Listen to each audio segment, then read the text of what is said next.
E no vídeo de hoje nós vamos falar sobre regime de bens.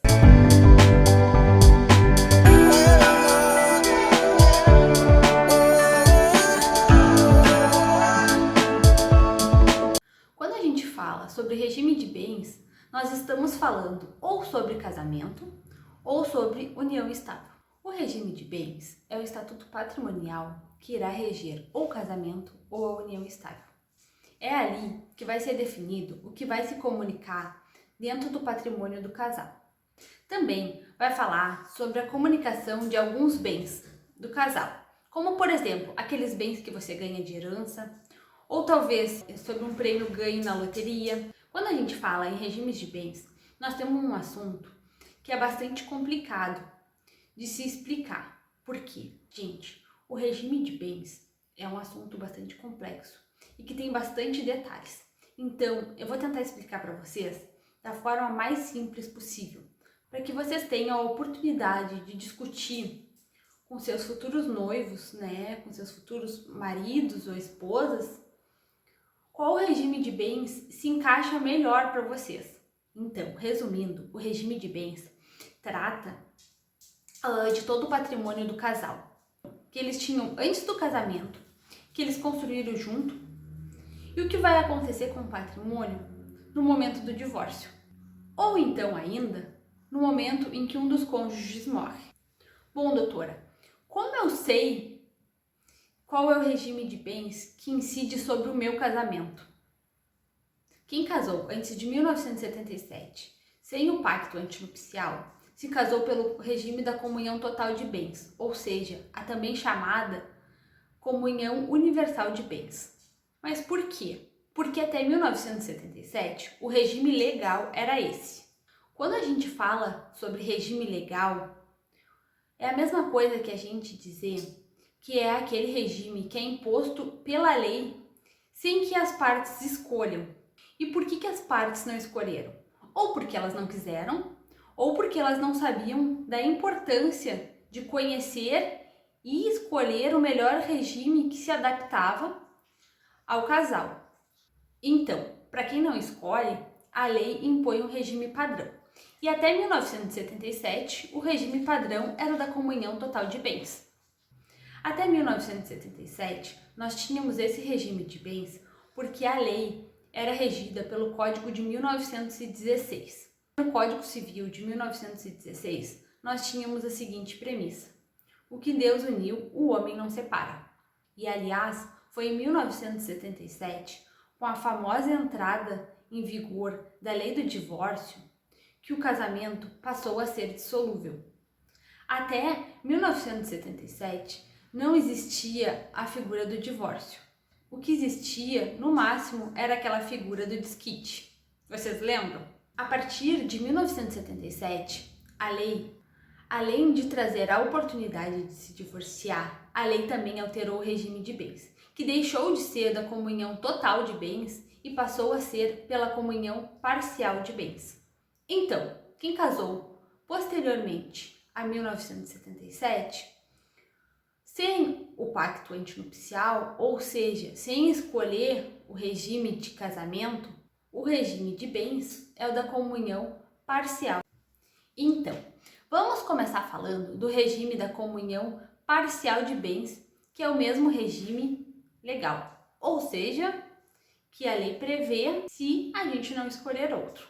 Como funciona esse regime? Bom, todos os bens que forem adquiridos durante a constância da união estável ou durante a constância do casamento são de ambos os cônjuges, independente do valor que cada um contribuiu durante o casamento. Vamos supor, você ganha um salário de R$5.000 por mês.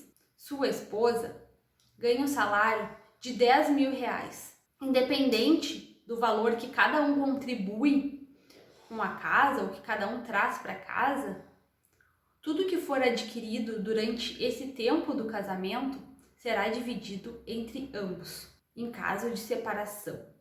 Bom, se tratando de regime parcial, isso significa que alguns bens vão se comunicar e outros bens não vão se comunicar. Então, vamos lá. Vou falar primeiramente dos bens que se comunicam. E o que é se comunicar? É os bens que serão divididos entre o casal em caso de divórcio. Como eu já falei, a primeira regra é que todos os bens que forem adquiridos durante o casamento ou a união estável, eles fazem parte do patrimônio comum do casal, ou seja, são de ambos. A primeira regra é o que eu já tinha mencionado antes, mas vou reforçar. Todos os bens adquiridos a título oneroso, ou seja, que forem comprados durante o casamento ou durante a união estável, pertencem a ambos. E em caso de divórcio, devem ser divididos entre os dois, independente de quanto cada um contribuiu para adquirir esses bens. Vou te dar um exemplo para ficar mais fácil de entender. Vamos supor que você se casou ou está em união estável aí com a sua pessoa. Vamos supor que você comprou um carro. Esse carro pertence aos dois, independente se você comprou só no seu nome ou se a sua pessoa comprou somente no nome dela. Ah, mas esse dinheiro aí que está sendo investido nesse carro, eu estou pagando sozinha com o dinheiro do meu trabalho. Não importa. O que foi comprado durante o casamento ou durante a união estável, independente da contribuição de cada um, vai ser dividido meio a meio. Segunda situação dos bens que se comunicam. Dinheiro ganho na loteria, como por exemplo, Mega Sena, Quina, Telecena, ou ainda dinheiros ganhos em reality shows, como por exemplo Big Brother, A Fazenda, também são valores que deverão ser divididos entre os cônjuges se eles optarem por esse regime de bens. Terceira situação de bens que se comunicam, os juros. Nossa, que isso, Rafaela? Como assim os juros se comunicam? Exatamente. Vou te dar um exemplo para que fique mais claro. Você, antes de se casar, tinha R$1 milhão, tá? E você deixou esse dinheiro lá na poupança rendendo juros. Sabemos que a poupança não rende praticamente nada de juros hoje, né? Mas vamos supor que a gente deixou lá. Os juros que renderem desse valor serão dos cônjuges, do casal. E em caso de divórcio, o valor dos juros que rendeu esse R$1 milhão serão divididos entre ambos. Atenção, não é o R$1 milhão que vai ser dividido, é os juros que esse R$1 milhão irá render durante o casamento que deverá ser dividido. Ficou claro?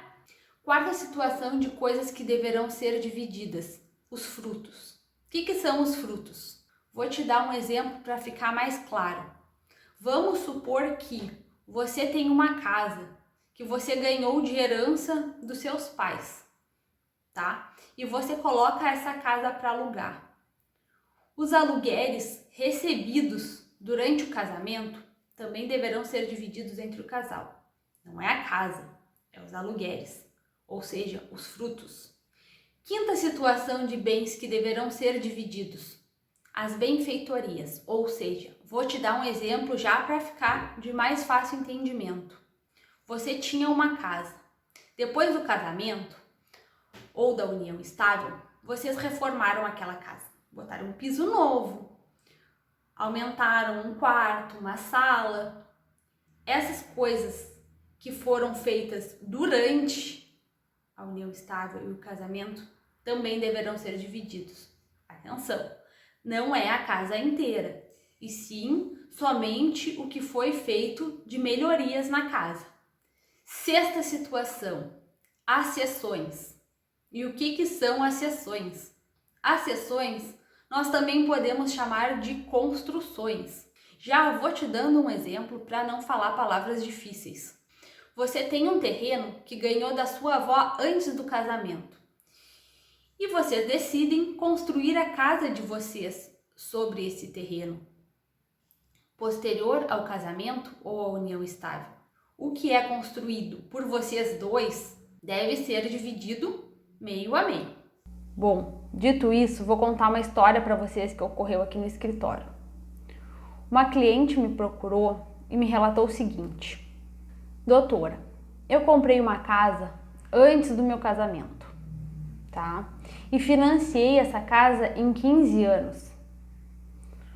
O fulano vai ter direito a esta casa? Aí eu falei para ela, depende. Qual é o regime de casamento de vocês? E ela me disse, o regime da comunhão parcial de bens. Doutora, eu nem sabia que dava para escolher o regime de casamento antes de casar.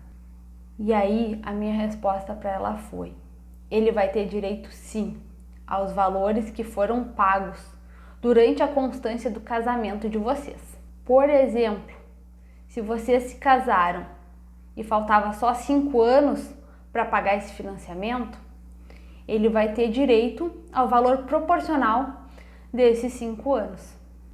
Aí minha cliente me disse o seguinte, doutora, mas eu paguei sozinha. Esse dinheiro aí era um dinheiro que eu trabalhei, ele nunca me ajudou a pagar, ele sempre disse, olha, eu não vou te ajudar a pagar esse apartamento, porque isso aí é uma coisa que é tua, e então tu tira do teu salário e paga sozinha.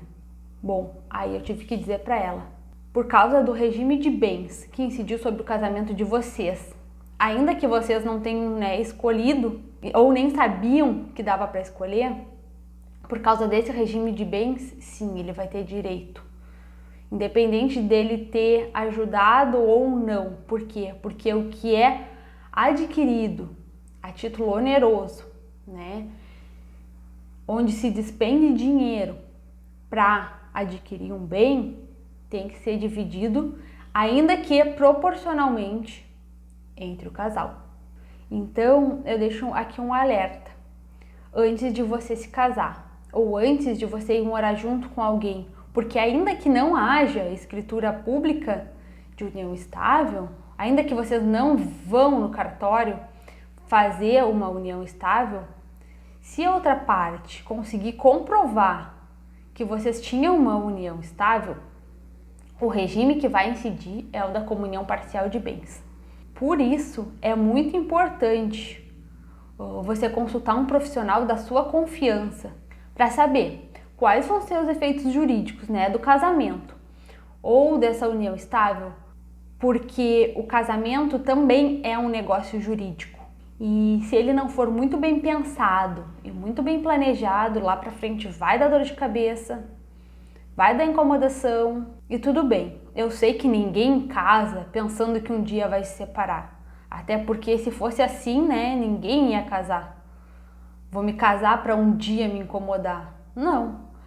Mas é muito importante você estar ciente das consequências jurídicas, né, que o casamento e a união estável podem trazer para a sua vida, né?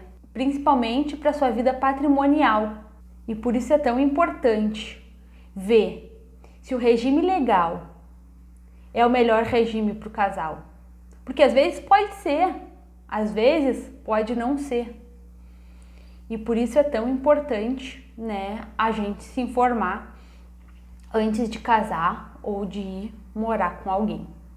Bom, espero que eu tenha ajudado vocês a entender um pouquinho sobre o regime da comunhão parcial.